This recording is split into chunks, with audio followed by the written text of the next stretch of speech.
नमस्कार।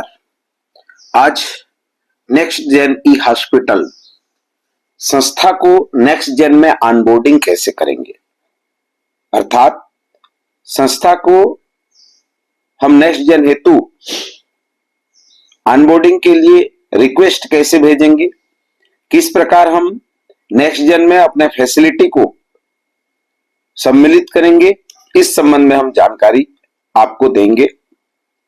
अभी जिला अस्पताल, सिविल अस्पताल, सामुदायिक स्वास्थ्य केंद्र, इन सभी स्तर पर नेक्स्ट जेन की ऑनबोर्डिंग की जा रही है।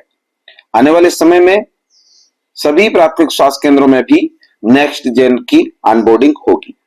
तो सबसे पहले नेक्स्ट जेन में सम्मिलित होने के लिए हमें किन किन बातों को ध्यान देना है, क्या जानकारी हमको नेक्स्ट जेन पोर्टल में अपलोड करना है, ये सभी बातें आज हम सीखेंगे।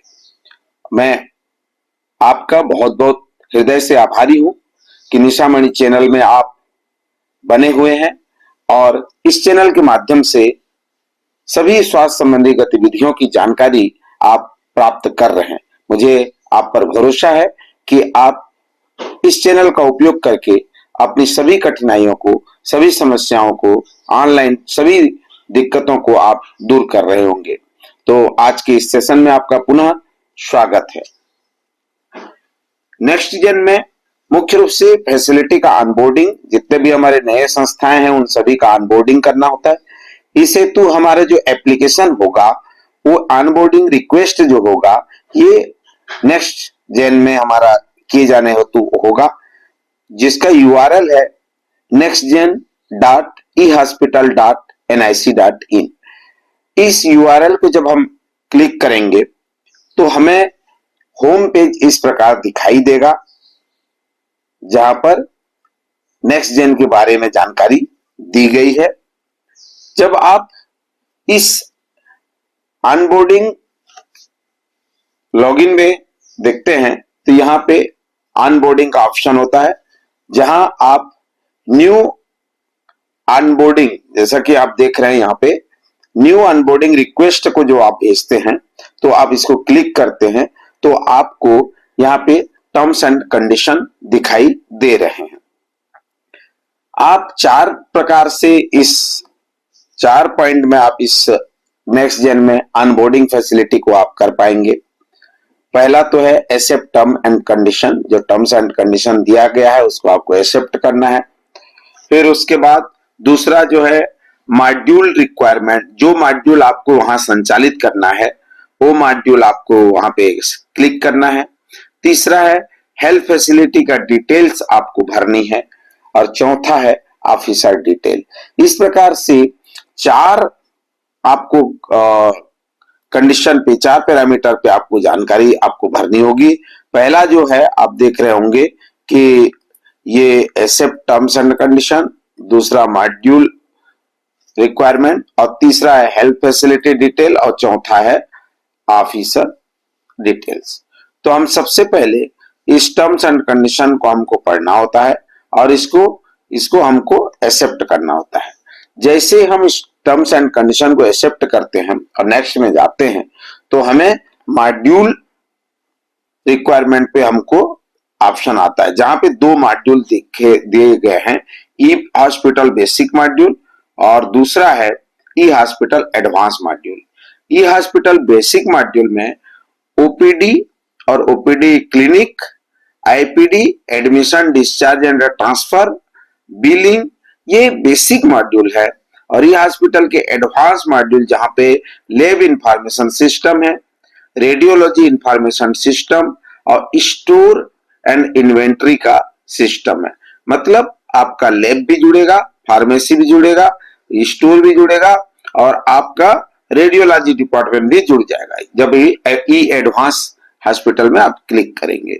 तो जब आप ये दोनों जैसे अभी सीएससी लेवल में हमने डिस्ट्रिक्ट हॉस्पिटल लेवल में ये दोनों मॉड्यूल को हम चला रहे हैं, तो ये दोनों को हमने क्लिक किया और नेक्स्ट बटन पर हम लोग क्लिक कर देते हैं।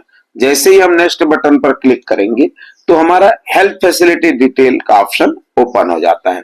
जब हेल्थ फैसिलिटी डिटेल के ऑप्शन में हम देखते हैं तो 2 ऑप्शन दिख रहे हैं यहाँ पे, सर्च बाय एचएफआर एबीडीएम और दूसरा है इंटरनेशनल। जब HFR आईडी डाल करके गेट HFR डिटेल करेंगे तो आपको उस फैसिलिटी का, उस संस्था का डिटेल जो है आपको यहाँ पे आ जाएगा। अगर आपका HFR आईडी नहीं है तो आप यहाँ क्लिक करके HFR आईडी यहाँ बना सकते हैं। ठीक है, तो हमने HFR आईडी के लिए जैसे हम HFR आईडी डालते हैं, HFR आईडी डाल करके गेट HFR डिटेल हम पर क्लिक करते हैं तो हमको उस अस्पताल का नाम, उसमें जो ऑनरशिप है गवर्नमेंट है कि प्राइवेट है, फैसिलिटी टाइप है, मेडिकल कॉलेज है, डिस्ट्रिक्ट हॉस्पिटल है, सब डिस्ट्रिक्ट हॉस्पिटल है, प्राइमरी हेल्थ सेंटर है, कम्युनिटी हेल्थ सेंटर है।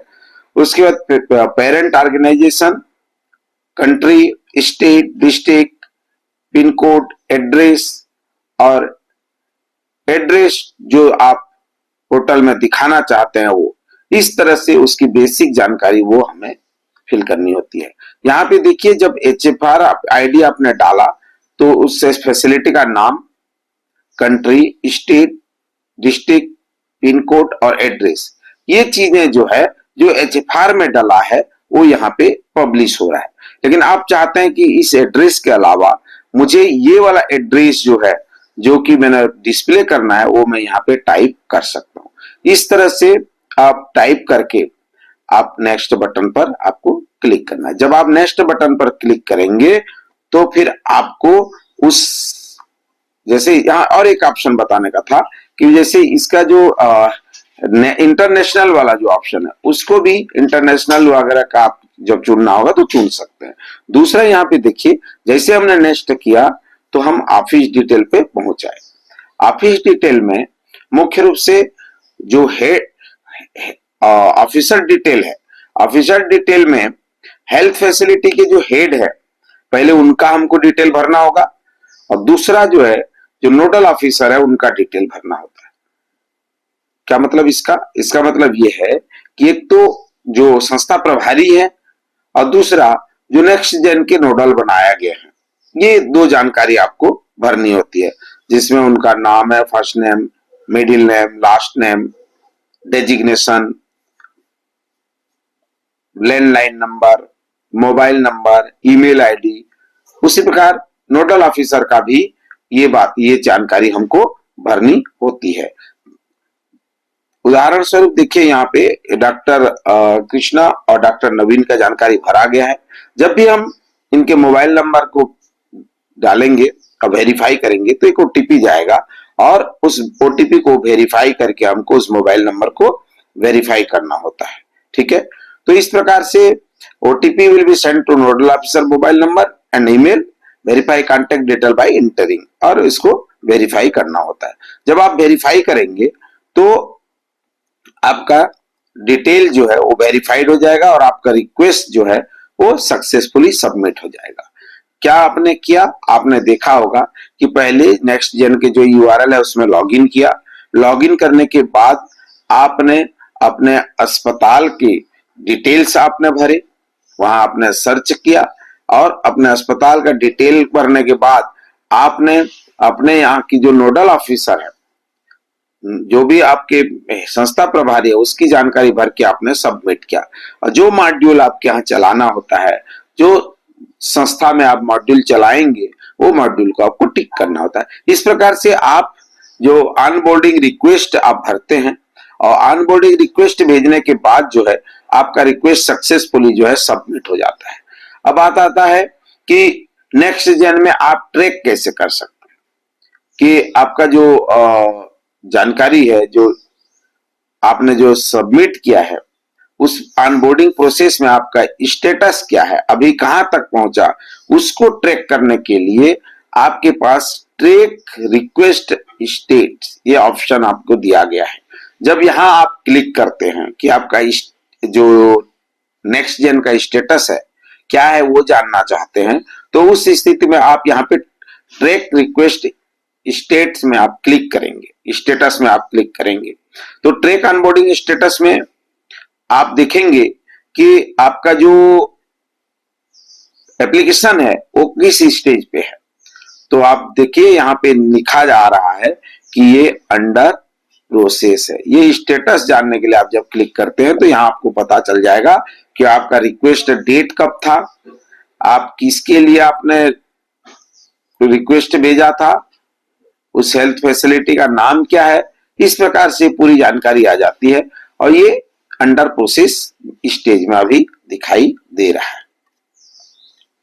यहां देखिए, जब ऑनबोर्डिंग रिक्वेस्ट डिटेल में आप जब क्लिक करेंगे, जब उस संस्था के बारे में देखेंगे तो आपका नोडल ऑफिसर और ऑफिसर हेड वो सभी का यहाँ पे डिटेल दिखाएगा और आपका पूरी जानकारी जो है कि उस अस्पताल का आपको पूरा विवरण यहाँ पे हेल्थ फैसिलिटी के नाम सहित आपको पूरी दिखाई दे देंगे। इस प्रकार से ये 15 पॉइंट में, 15 बिंदु में ऑनबोर्डिंग रिक्वेस्ट को हम आसानी से समझ सकते हैं। अब कोई क्यूरी है, मान लो जैसे आपने ट्रैक किया, ट्रैक करने के बाद आपको लगा कि कोई आपके मन में शंका है, कोई चीज पूछना है, कोई क्यूरी आपको डालनी है, तो आप ट्रैक ऑनबोर्डिंग स्टेटस में आप जो स्टेटस था उसके लिए आप क्यूरी जो स्टेटस है वहां पे जाकर के आप कोई क्यूरी है, उनका कोई लगता है कि जो स्टेट ने आपको एक क्यूरी दे दिया, इसमें स्टेटस में आपका डिस्प्ले हो रहा है कि क्यूरी है, तो उसको जब आप क्लिक करेंगे तो आपको उस क्यूरी को दूर करने के लिए, जैसे कई बार होता है कि कोई मान लीजिए चीजें हैं जो कमियां हैं उसको स्टेटस में अपने वहां जब सप्लाई उसको कंफर्म कर रहे थे या अप्रूवल दे रहे थे, उस दौरान उनको लगा कि ये चीजें होनी चाहिए थी, फिर उस क्यूरी को आपको query raise can be view on clicking on query link, view and respond to query, और उस क्यूरी को आपको रेस्पॉन्स करने होता है। जो 512 केबी का जो फाइल है उस फाइल को आपको वहां पे अपलोड भी करना होता है और ये फाइल यहाँ पे अपलोड ऑप्शन दिया हुआ है। आप क्यूरी में जवाब लिखिए, डिटेल लिखिए और आप यहाँ पे उसको अटैच भी कर सकते हैं। तो इस तरह से ये 15 पॉइंट में पूरी ऑनबोर्डिंग प्रोसेस को बताया गया है। आसानी से आप अपने संस्था का ऑनबोर्डिंग कर सकते हैं। अभी तो हम डिस्ट्रिक्ट हॉस्पिटल, सब डिस्ट्रिक्ट हॉस्पिटल और सीएससी में कर रहे हैं, आने वाले समय में पीएससी में होगा, तो पीएससी में जब हम जाएंगे तो पीएससी में भी ये ऑनबोर्डिंग प्रोसेस को हमें करना होगा। फिलहाल अभी हम लोग डिस्ट्रिक्ट हॉस्पिटल, सीएससी और सब डिस्ट्रिक्ट हॉस्पिटल में इसके टाइमलाइन दिए गए हैं, इस टाइमलाइन में इसको हमें पूरा करना है। तो ये ऑनबोर्डिंग प्रोसेस अगर कोई नई संस्थाएं नहीं कर पाए हैं तो इसको पूरा कर लीजिए। आने वाले समय में सभी पीएससी में भी ये संचालित होंगे। उस स्थिति में ये ऑनबोर्डिंग प्रोसेस सभी के लिए बहुत जरूरी होगा ताकि ऑनलाइन हम अपना आवेदन जो है नेक्स्ट जेन ई हॉस्पिटल में सबमिट कर सके। मुझे आशा और विश्वास है कि आपको किस प्रकार से संस्था का एप्लीकेशन कहिए इसको, ऑनबोर्डिंग के लिए एप्लीकेशन जो फाइल करना है, एप्लीकेशन जो सबमिट करना है, वो आसानी से हम इसमें कर सकते हैं। आप सभी का इस चैनल में बने रहने के लिए बहुत बहुत धन्यवाद। इस चैनल में आपको सभी स्वास्थ्य संबंधी जानकारियां दी जाती है। मैं निवेदन करूंगा इस चैनल को सब्सक्राइब करिए, लाइक करिए और अन्य लोगों तक शेयर करिए। आप सभी का बहुत बहुत धन्यवाद।